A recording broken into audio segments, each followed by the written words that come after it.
Salam sehat dan sukses selalu buat kita semua. Kembali lagi kita akan melanjutkan kisah Bang Harvey. Karena merasa keluarga Han memiliki dua dewa perang yang akan mendukungnya, Chulen Han menjadi sangat arogan. Namun Harvey York tentu saja tahu siapa kedua orang itu.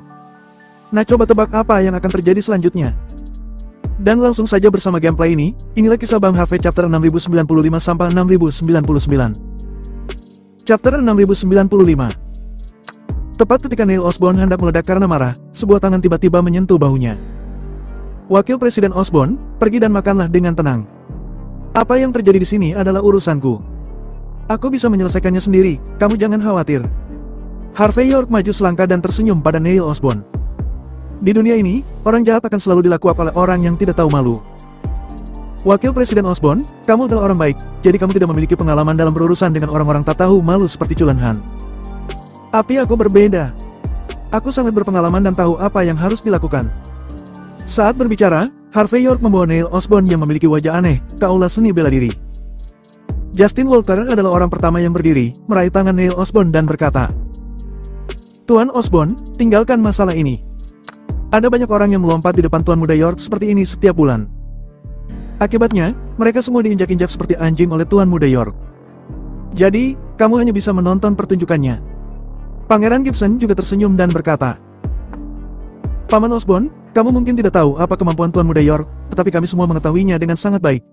Kamu bisa menonton pertunjukan dengan tenang." Meskipun Lane Neswell tidak mengatakan apa-apa, dia sedikit mengangguk dengan ekspresi bahwa dia juga setuju dengan kata-kata ini. Bahkan Dorian Howell yang minum bersama Neil Osborn sebelumnya, dia tidak bermaksud mengambil alih. Neil Osborn tampak aneh, tetapi pada akhirnya dia mengangguk, berjalan kembali ke kursi dan duduk. Tapi ini masalahnya, dia masih melirik ke gerbang, berpikir bahwa jika Harvey York tidak bisa bertahan, dia akan mendapat masalah besar dari Chulen Han. Pada saat ini, Chulen Han yang merasa telah mengusir Neil Osborn menjadi sangat arogan. Dia menyalakan cerutu lagi, lalu menyipitkan mata ke Harvey York dan berkata ringan, "Anak muda, aku menghargai keberanianmu. Tapi demi kebenaran dirimu sendiri, aku merasa perlu memberimu pelajaran. Lagi pula, kamu masih muda. Tetapi kamu tidak tahu bahwa langit itu tinggi, dan kamu akan mati dengan menyedihkan. Ya, berlutut dan bersujud kepadaku. Bagaimana kalau aku memberimu pelajaran dengan gratis?" Pada saat ini, Chulen Han menyipitkan mata ke Harvey York dengan ekspresi penuh ejekan. Dia berpikir bahwa Harvey York sudah tidak memiliki dukungan, jadi dia berpikir untuk menginjak Harvey York secara menyeluruh. Bahkan jika harus berdarah untuk menginjak-injaknya secara langsung, akan lebih baik untuk menginjak-injak Harvey York beberapa kali lagi untuk membuat hidup Harvey York lebih buruk dari kematian. "Kamu begitu yakin bisa menginjak-injakku?" Harvey York tidak terburu-buru saat ini, tetapi berbicara dengan penuh minat. "Apakah kamu tidak takut bahwa kamu hanya akan sombong untuk sementara waktu, dan kamu tidak akan memiliki kesempatan untuk menyesalinya lagi?" Chulen Han mencibir. "Penyesalan? Tidak ada kata seperti itu dalam kamusku. Bagaimana kalau kamu mengajariku?" Harvey York mengangguk dan berkata dengan ringan, "Karena kamu sudah memintanya sendiri, baiklah. Karena kamu berasal dari keluarga Han, aku akan mengajarimu apa artinya penyesalan." Saat berbicara, Harvey York langsung memutar nomor di depan Chulen Han. Melihat Harvey York menelepon, Chulen Han mengejek. "Berpura-pura? Teruslah berpura-pura. Jangankan di Outskirt, bahkan di seluruh desert, tidak ada yang bisa melangkahi kepalaku." Harvey York mengabaikan Chulen Han, dan menyalakan speakerphone langsung di depannya. "Ini aku." Saat panggilan terhubung, Harvey York berbicara dengan ringan. Ethan Han, yang berada di seberang telepon, tercengang untuk sesaat, dan kemudian berkata dengan hormat, "Tuan Muda York, bukankah kamu pergi ke Outskirt? Ada apa Tuan Muda York meneleponku?" Chapter 6096. Harvey York melirik Chulen Han, yang berdiri di seberangnya dengan ekspresi acuh tak acuh, dan kemudian berkata dengan ringan, "Aku memang berada di Outskirt. Namun, hari ini aku bertemu dengan seorang pria bernama Chulen Han. Dia bilang dia dari keluarga Han di Wolsing. Dikatakan juga bahwa keluarga Han sangat kuat, karena memiliki dua dewa perang. Aku hanya ingin bertanya padamu, dewa perang dari Kamp Pedang, Ethan Han. Apakah keluarga Han benar-benar hebat? Sehingga merasa bukan masalah untuk menjadi selalu sombong. Apakah kamu akan membela orang-orang dari negara pulau itu? Katakan, haruskah aku mengungkapkan kekecewaanku padamu?" Kata-kata Harvey York acuh tak acuh dan serius. Jika Chulen Han mengandalkan orang lain, dia tidak akan terlalu marah. Namun, kepercayaan diri Chulen Han berasal dari Ethan Han dan Travis Han. Yang paling penting adalah dia masih mengandalkannya untuk membantu penduduk pulau. Ini membuat nada suara Harvey York sangat dingin. Tuan Muda York, memang ada seorang pria bernama Chulen Han di Outskirt.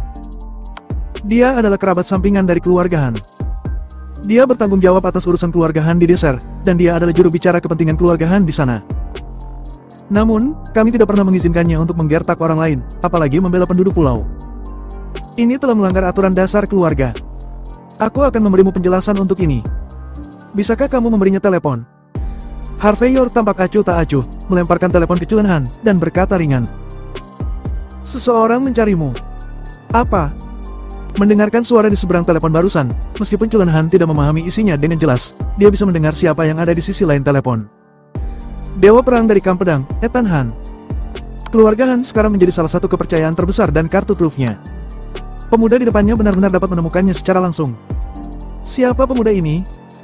Pada saat ini, Chulen Han gemetar dan terbata-bata. Dapat dikatakan bahwa dia akhirnya mengumpulkan keberanian untuk meletakkan telepon di telinganya dengan tangan gemetar. Halo?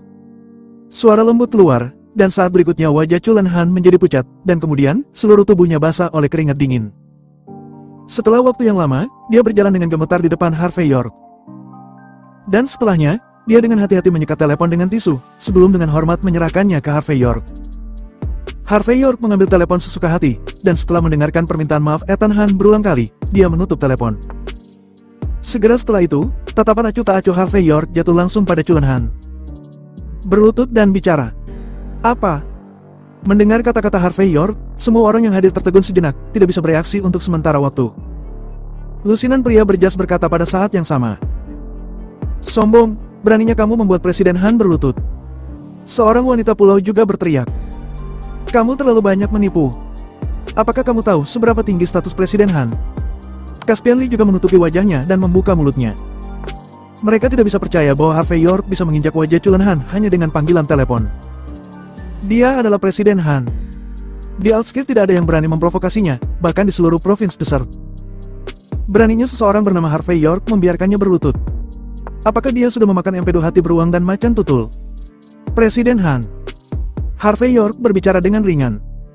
Caspian Lee, tanyakan padanya. Apakah dia akan tetap menjadi Presiden Han mulai sekarang? Dalam beberapa hal, Harvey York tidak perlu untuk berbicara. Saat dia menelepon Ethan Han, dia bertindak tidak menentu, dan Chulen Han yang berdiri untuk penduduk pulau, ditakdirkan untuk kehilangan segalanya. Chapter 6097. Orang-orang negara Ha, jangan bicara omong kosong. Seorang wanita pulau dengan wajah yang sangat cantik menunjukkan ekspresi tak terkendali di wajahnya saat ini. Presiden Han adalah seseorang dari keluarga Han. Di Desert, semua orang akan sangat menghormatinya, bahkan jika mereka berdiri di sisi yang berlawanan. Bahkan penduduk pulau harus sopan saat bertemu dengannya. Beraninya kamu mengatakan dia tidak bisa melakukannya. Bahkan kamu ingin dia berlutut. Apakah kamu sudah gila? Wanita pulau cantik ini adalah selebriti internet. Setelah menjadi hits secara instan, dia dijemput oleh orang-orang dari Sintowei dan terpilih sebagai salah satu dalam rombongan kunjungan ke negara Ha. Di matanya, Chulen Han yang dia layani dengan sepenuh hati, seringkali perlu berbohong selama 1 jam untuk menunggu obat bekerja. Tetapi pada saat ini, Chulen Han tidak hanya menunjukkan pengetahuan, tetapi juga sikap menunjuk negara. Bagaimana mungkin pria sebesar itu diganggu oleh pria kecil yang muncul entah dari mana? Benarkah? Apakah aku sangat sombong? Harvey York mengabaikan wanita pulau itu, tetapi melirik Chulen Han dengan setengah tersenyum. Presiden Han, mengapa kamu tidak memberitahu wanita pulau ini berapa lama kamu bisa begitu bertahan? Diam. Tepat ketika wanita dari negara pulau itu masih berteriak-teriak, Chulen Han menamparkan wajahnya dan menjatuhkannya ke tanah. Bisakah sepatu rusak sepertimu berteriak di depan Tuan Muda York? Kamu tidak layak berdiri di depan Tuan Muda York. Wanita pulau itu terhuyung mundur, menutupi wajahnya dengan tak percaya. Tapi dia bukan orang bodoh, dan dia segera mengerti. Harvey York, tampaknya memang orang yang luar biasa, dia tidak sedang berpura-pura. Tuan Muda York, aku minta maaf. Wanita pulau ini tidak memiliki pengetahuan. Aku akan memberinya pelajaran. Chulen Han datang ke Harvey York dengan lidah kering, berlutut dengan senyum malu dan menyanjung di wajahnya. Aku juga meminta Tuan Muda York memberiku kesempatan. Pada saat ini, Chulen Han masih agak gelap di depannya. Meskipun dia adalah presiden kamar dagang di provinsi Desert, tetapi dia tahu itu dengan baik. Bahwa tanpa dukungan dari keluarga Han, dia tidak akan memenuhi syarat untuk duduk di posisi ini sama sekali. Dalam keluarga Han yang sangat kompetitif, dia juga membayar mahal untuk mencapai prestasi seperti itu. Tetapi, setelah beberapa hari berada di Desert, dan sebelum dia bisa mengumpulkan cukup uang, dia mengalami hal seperti itu. Apalagi dia juga percaya dengan apa yang dikatakan Harvey York. Ethan Hunt tidak menyampaikan identitas Harvey York, tapi dia hanya mengatakan satu kalimat. Jika dia tidak bisa mendapatkan maaf dari Harvey York, dia harus bunuh diri. Kalimat ini cukup untuk menunjukkan bahwa identitas Harvey York sangat tinggi, sehingga Ethan Hunt tidak bisa menyinggung perasaannya. Meskipun Cullen Hunt tidak bisa memikirkan siapa yang memiliki kartu seperti itu, dia juga tahu tidak peduli siapa itu. Selama dia tahu bahwa dia tidak bisa memprovokasinya, itu sudah cukup. Apakah kamu ingin aku mengatakannya lagi? Wajah Harvey York terlihat cerah, berlutut dan bicara. Kelopak mata Cullen Hunt melompat lagi, dan dia bisa mendengar rasa yang tak terbantahkan dari kata-kata Harvey York. Tapi pertanyaannya adalah, jika dia benar-benar berlutut, bagaimana dia akan bertahan di masa depan? Memikirkan hal ini, Cullen Hunt tanpa sadar memelototi Caspian Lee dengan hidung memar dan wajah bengkak. Dia merasa bahwa jika bukan karena hal-hal buruk Caspian Lee, dia tidak seharusnya muncul di sini. Dan jika dia benar-benar dilenyapkan, maka bahkan dengan sedikit kekuatan terakhirnya, dia pasti akan melenyapkan Caspian Lee. Adapun Naruse Toyotomi, Cullen Hunt tidak berani menyimpan dendam. Lagi pula, identitas ada di sana, bahkan jika dia ingin menyimpan dendam, dia sedikit tidak memenuhi syarat. Chapter 6098. Merasakan tatapan jahat Cullen Hunt, Caspian Lee menggigil dengan cerdas. Dia tidak memiliki keterampilan lain, tetapi dia sangat pandai mengamati kata-kata dan ekspresi. Jelas, dia tahu betul bahwa jika Cullen Hunt benar-benar berlutut hari ini, maka pihak lain pasti akan menyeretnya untuk dikubur bersama. Demi nyawanya sendiri, Caspian Lee harus menutupi wajahnya, melangkah maju dan berkata dengan sungguh-sungguh. Tuan Muda York, apa yang terjadi hari ini? Tidak, termasuk apa yang terjadi kemarin, semuanya salah kami. Kami yang tidak memiliki mata, kami yang tidak tahu harus berbuat apa dan secara tidak sengaja membuat masalah denganmu. Kami sekarang sangat menyadari kesalahan kami. Kami tidak hanya tidak menginginkan kompensasi apapun, tetapi kami juga akan meminta maaf kepada Tuan Muda York, dan aku bersedia membayar $140.000 sebagai kompensasi. Aku hanya meminta kepada Tuan Muda York, kamu adalah orang dewasa, lepaskan kami. Dan tolong lupakan apa yang sudah terjadi. Bahkan di hadapan Tuan Naruse Toyotomi. $140.000. Harvey York melirik Caspian Lee dengan penuh minat. Ada apa? Apakah kamu menganggapku seperti seorang pengemis? Atau apakah kamu berpikir bahwa jika kamu memiliki penduduk pulau di belakangmu, aku tidak akan berani untuk melenyapkanmu? Aku katakan, hanya ada satu harga yang harus kamu bayar untuk omong kosongmu. Selain berlutut, Cullen Hunt harus bersujud 3 kali. Kamu dapat terus berbicara omong kosong, tetapi mulai sekarang, satu kata omong kosong akan menambah hukumanmu. Kelopak mata Caspian Lee melonjak liar. Cullen Hunt juga tampak sedih. Dia mengerti bahwa dia harus berlutut bahkan jika dia tidak mau berlutut hari ini. Caspian Lee menarik napas dalam-dalam dan melanjutkan. Tuan Muda York, kamu benar-benar tidak memberikan wajah Tuan Toyotomi. 4. Harvey York tidak menanggapi, hanya mengangkat tangan kanannya dan memberi isyarat. Melihat tindakan Harvey York, Cullen Hunt tidak berani berbicara omong kosong lagi. Dia tidak memberi Caspian Lee kesempatan untuk melanjutkan berbicara, tapi segera berlutut di tanah dan bersujud 4 kali. Tuan Muda York, ini semua salahku. Aku bersalah. Pada saat ini, tidak ada kebencian di mata Cullen Hunt, hanya semacam ketidakberdayaan yang tahu nasibnya sendiri. Aku akan mengundurkan diri sebagai Presiden Kamar Dagang Besar, dan aku juga akan memberikan kompensasi kepada Aula Seni Bela Diri dan padamu. Selain itu, aku akan membiarkan Caspian Lee dan Tojo Namura menerbitkan permintaan maaf di surat kabar harian negara pulau atas nama mereka sesegera mungkin. Namun, tolong. Tuan Muda York, berikan aku sedikit waktu. 3 hari, tidak, hanya 1 hari. Dalam 1 hari, aku akan menyelesaikan hal-hal ini. Setelah itu, aku akan datang kembali untuk meminta maaf padamu. Saat berbicara, Cullen Hunt membuat gerakan, dan seiring dengan gerakannya, pria berjas saling memandang mengambil 1 langkah, menendang Caspian Lee dan penduduk pulau lainnya ke tanah, dan menyeret mereka pergi. Anjing-anjing ini selalu mematuhi perintah tuannya. Para master bela diri sudah mengaku, dan tentu saja mereka harus tahu harus melakukan apa. Kamu agak menarik. Jadilah arogan ketika saatnya menjadi sombong. Akuilah ketika saatnya untuk mengakuinya. Harvey York berjongkok dengan penuh minat dan menepuk Cullen Hunt di bahunya. Namun, aku punya pertanyaan lain. Dalam hal identitas dan statusmu, kamu seharusnya tidak memberi penduduk pulau platform kan? Apakah ada alasan lain? Mata Cullen Hunt berkedut ketika dia mendengar kata-kata itu, dan setelah beberapa saat, dia mengucapkan 3 kata dengan pelan. Aula panjang umur. Mata Harvey York tiba-tiba tenggelam, dan beberapa petunjuk dengan cepat terhubung bersama, yang membuatnya sadar. Chapter 6099. Pada pagi hari kedua setelah Chulan Han dan yang lainnya berlutut di depan Harvey York, Naruse Toyotomi muncul di halaman belakang halaman seperti biasa. Dia duduk bersila di atas batu, dengan pedang pulau panjang di lututnya. Setelah waktu yang lama, tangan kanannya sedikit menyentuh sarung pedang, dan energi yang tak terkatakan perlahan menghilang darinya. Pada saat ini, suhu di sekitarnya berangsur-angsur pulih. Berkultivasi saja sudah cukup untuk mempengaruhi suhu di sekitarnya, yang tampaknya menunjukkan bagaimana kekuatan Naruse Toyotomi. Ketika Naruse Toyotomi meninggalkan halaman belakang dan duduk di teras untuk sarapan, seorang wanita cantik berjalan dengan cepat ke arahnya. Wanita itu memegang komputer tablet di tangannya. Pada ini sesaat, dia mengangguk dan membungkuk dengan hormat. Kemudian dia mendekati Naruse Toyotomi dan berkata dengan suara rendah, "Tuan Toyotomi, sesuatu terjadi." Naruse Toyotomi mengambil sepotong sushi yang ditaburi telur, dan setelahnya mencicipinya, berkata dengan ringan, "Katakan apa yang terjadi?" "Ada kecelakaan tadi malam." Sekretaris wanita itu bicara dengan lembut. Caspian Lee membawa Chulan Han untuk membuat masalah dengan Harvey York, tapi dia dikalahkan. Meskipun aku tidak tahu persis apa yang terjadi, tapi Chulan Han benar-benar membelot hari ini. Dia tidak hanya menggunakan kekuatannya, tetapi Tojo Namura mengirim surat permintaan maaf kepada berita utama negara pulau setiap hari, mengatakan dia lebih rendah dari rakyat negara H.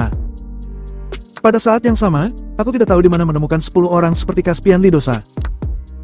Tanpa Caspian Lee, rencana membuka rantai pusat bela diri Sitowei di negara H secara alami akan runtuh.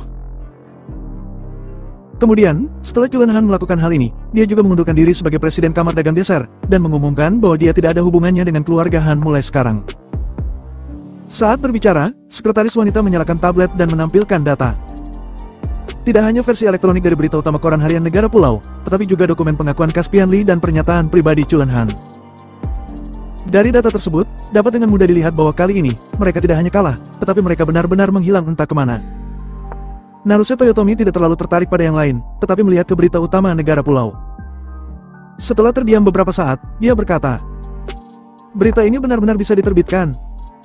Apakah Departemen Editorial Negara Pulau makan setiap hari?" Sekretaris wanita berkata dengan lembut. Seseorang di Kyoto telah membawa editor pergi untuk diinterogasi, tetapi 3 dari mereka bunuh diri ketika mereka tiba di lokasi. Jadi kalaupun ada kecurigaan, tidak ada bukti. Untungnya, surat kabar harian yang dikeluarkan oleh negara pulau sudah ditarik dalam waktu cepat. Kecuali puluhan ribu eksemplar yang telah beredar kepada masyarakat, semua yang lain sudah ditarik. Namun, pihak Kyoto harus segera menarik kembali semua surat kabar harian negara pulau yang telah beredar di sektor swasta. Dan kemudian berpura-pura bahwa ini tidak pernah terjadi. Namun, itu benar-benar terjadi. Naruse Toyotomi menghela nafas. Itu tidak hanya berarti bahwa kita, penduduk pulau, telah kalah dalam permainan ini. Itu juga menunjukkan bahwa 10 keluarga teratas dan 5 klan kuno di negara H bukanlah domba yang tidak berguna seperti yang kita bayangkan. Ketika kita membeli orang-orang mereka, mengapa mereka tidak membeli orang-orang kita? Beritahu pihak Kyoto, tidak perlu memeriksanya. Orang yang menembak dari belakang tidak lain dari keluarga Han. Hanya saja tidak ada bukti nyata. Jika kita menyalahkannya, mereka tidak akan mengenalinya saja. Paling-paling, mereka akan menyalahkan Chulan Han yang tidak berguna itu sampai mati.